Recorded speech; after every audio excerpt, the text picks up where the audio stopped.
Good morning students, welcome to KD education board. आज हम लोग बात कर रहे हैं विलोपन विधि से दो चर वाले रैखिक समीकरणों के युग्म के हल के बारे में। प्रश्नावली 3.4 का प्रश्न संख्या 1 का चौथा नंबर का हल यहाँ पर हम आपको बता रहे हैं। दो समीकरण यहाँ पे दिया हुआ है, समीकरण 1 और समीकरण 2। ये प्रश्न से दिया हुआ है, उसमें हमारा कुछ नहीं है, हमको सिर्फ हल समझना है इसका। विलोपन विधि से कैसे हल करते हैं? विलोपन विधि कहता है जो दो समीकरण युग्मों में से किसी एक चर को समान करके उसको कैंसिल करना पड़ता है और किसी एक चर का मान निकाल करके उस चर के मान को किसी एक समीकरण में रख के दूसरे चर का मान निकालते हैं।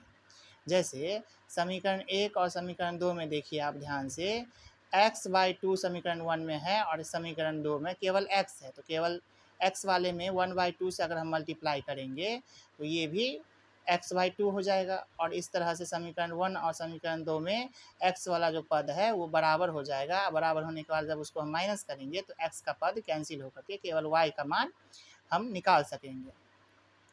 जैसे हम यहाँ पे आप देख सकते हैं, विलोपन विधि से समीकरण 2 गुने 1/2 घटे समीकरण 1 लिखा हुआ है। यहाँ पर समीकरण 2 का बायां पक्ष लेते हैं। बायां पक्ष ये left side, x minus y by 3 यहाँ पर दिया है, उसमें हम 1/2 से गुना कर रहे हैं। ये अपने अनुसार गुना करते हैं समीकरण दूसरे के अकॉर्डिंग ही। माइनस, हम यहाँ पर माइनस कर रहे थे तो यहाँ पर माइनस लिखे हैं। उसके बाद समीकरण 1 का बायां पक्ष लिखते हैं, x/2 प्लस 2y/3 यहाँ पे लिखा हुआ है ब्रैकेट में। इसको ब्रैकेट में इसलिए लिखे हैं क्योंकि हम यहाँ पर माइनस कर रहे हैं, और जब भी हम माइनस करते हैं तो दिए हुए समीकरण का जो पक्ष होता है उस सभी को एक बार ब्रैकेट में लिखते हैं, क्योंकि ये माइनस इन सब के साथ गुना हो जाता है बाद में। अब यहाँ पर 1/2 से गुना कर रहे थे, 1/2 ब्रैकेट के अंदर जितना भी है x पद और y पद दोनों के साथ गुना होगा, तो x के साथ 1/2 देखिए यहाँ पर हुआ है गुना।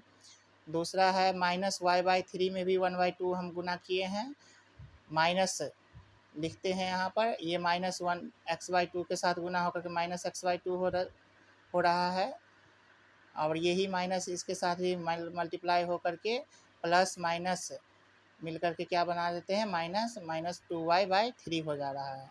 और यहाँ पर भी देखिए समीकरण 2 का दायां पक्ष में 3 था तो 3 लिखे हैं और उसमें 1/2 से गुना किए हैं, माइनस है हमारा यहाँ पर। और समीकरण 1 का दायां पक्ष कहता है -1, तो -1 को ब्रैकेट में लिखे हैं। इसलिए ब्रैकेट में लिखते हैं क्योंकि माइनस हमारे जो रहता है वो उसके साथ गुना हो जाता है। अब नेक्स्ट स्टेप में आते हैं, ये 1 से मल्टीप्लाई करेंगे x में तो x हो जाएगा, अब /2 है तो /2 लिखेंगे, माइनस का माइनस यहाँ पे लिखे हैं। 1 से मल्टीप्लाई करेंगे y में तो y हो जाएगा, और 2 3 जा 6 हो जाता है यहाँ पर। ये -x/2 का -x/2 ही लिखेंगे, और ये -2y/3 का -2y/3 ही लिखे हैं। और यहाँ पर देखिए 3/2 और प्लस 1 का भिन्न का जोड़ किए हैं। जैसे यहाँ पर बाई में 2 है और इसके बाई में कुछ नहीं तो 1 रहता है, 1 और 2 का एलसीएम 2 होगा, और 2 को 2 से जब डिवाइड करेंगे तो 1 होगा। उस 1 से 3 में मल्टीप्लाई करने पे 3 आता है। और आप लोग इससे पहले भिन्न के जोड़ में जानते होंगे, यदि हर समान होते हैं तो अंश को डायरेक्ट नीचे उतार देते हैं, तो वही हम यहाँ पर किए हैं, प्लस का प्लस लिखे हैं। और यहाँ पर 1 था तो 1 से डिवाइड करने पर इसमें 2 आता है, उस 2 से मल्टीप्लाई करेंगे 1 में तो 2 आ जाएगा। इस तरह से ये वाला पद हम हल किए हैं। ये भिन्न का जोड़ है। और ये प्लस कैसे आया था, तो आप यहाँ पे देख सकते हैं डबल माइनस है, माइनस माइनस आपस में मल्टीप्लाई होकर के प्लस बन जाते हैं, वहाँ से ये प्लस आया है। थर्ड स्टेप में आते हैं, यहाँ पर -x/2 और प्लस x/2 ये दोनों कैंसिल हो रहे हैं। यहाँ पर माइनस प्लस कैंसिल हो जाते हैं, जो बच गए उनको हम यहाँ पर थर्ड स्टेप में लिख दिए हैं, -y/6 और -2y/3। देखिए ये दोनों माइनस माइनस है, माइनस माइनस आपस में जुटेंगे, लेकिन एक तरह से ये भिन्न का घटाव है, और उसको हम इस तरह से दर्शाएंगे। 6 और 3 का एलसीएम 6 होता है, 6 को 6 से डिवाइड करने पर 1, और 1 से मल्टीप्लाई करेंगे -y में तो -y ही रहेगा।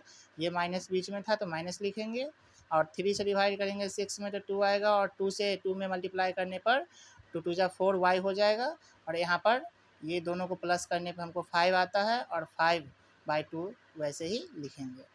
अब यहाँ पे देखिए -y -4y को प्लस करेंगे तो -5y हो जाएगा, और यहाँ पर ये जो बाई 6 था, ये बाई 6 5/2 की इधर आएगा तो वो मल्टीप्लाई में आएगा। समीकरण में जब भी कोई पक्ष आपस में बदलते हैं तो वो डिवाइड मल्टीप्लाई में, मल्टीप्लाई डिवाइड में, प्लस माइनस में, माइनस प्लस में चले जाते हैं। समीकरण के पक्ष बदलने पर ऐसा होता है।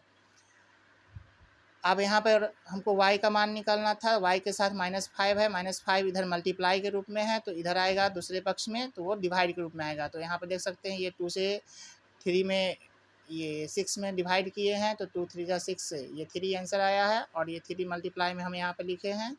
और यहाँ पर 5 के नीचे 2 तो कैंसिल हो गया था तो ये -5 इधर आ जाता है मल्टीप्लाई वाला डिवाइड में। अब 5 5 दोनों सेम है तो दोनों कैंसिल होकर के 1 होगा, और पहले से एक माइनस है इसमें तो वो माइनस इसके साथ मल्टीप्लाई होगा 3 के साथ, तो -3 y का वैल्यू हमको आ जाता है। अब इस y के वैल्यू को हम समीकरण 1 नहीं तो 2 दोनों में से किसी में भी रख सकते हैं, लेकिन हम रखे हैं समीकरण 2 में। क्यों रखे हैं? क्योंकि यहाँ पर x का जो वैल्यू है वो सिंगल है, कोई इसके साथ दूसरा नहीं है, इसको हल करने में आसानी होगा, इसलिए हम समीकरण 2 में y का मान रख रहे हैं। y का मान समीकरण 2 में रखने के लिए समीकरण 2 लिखेंगे, x माइनस वाई बाई 3 बराबर 3। अब यहाँ पर y की जगह पर -3 रखे हैं। अब देखिए यहाँ पर 3 3 कैंसिल हो गया आपस में तो 1 बाई 1 हो जाएगा, और माइनस माइनस प्लस, इसका वैल्यू हम लिखे हैं 1, ये 1 प्लस जो है इधर बराबर के उस पार जाने पर -1 हो जाएगा, और 3 में से 1 माइनस करेंगे तो x का वैल्यू 2 आएगा। अतः x बराबर 2 और y बराबर -3 हमारा आंसर विलोपन विधि से इस समीकरण का हल आता है।